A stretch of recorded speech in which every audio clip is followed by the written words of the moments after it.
Assim, irmãos, olha aí, ó. Os cachorros vão passar bem hoje. Quem quer almoçar aí? Quem, Romeu? Aqui, ó, queimando aqui, ó. Esse aqui é um padre.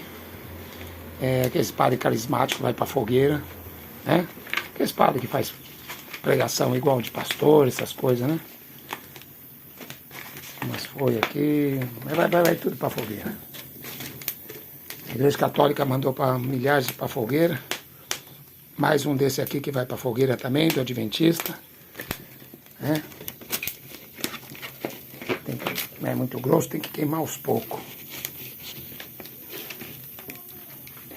E esse aqui, sai dela, povo meu. Sai dela, povo meu. Aí, o sujeito que escreve para sair dela, ele mesmo está preso na maçonaria.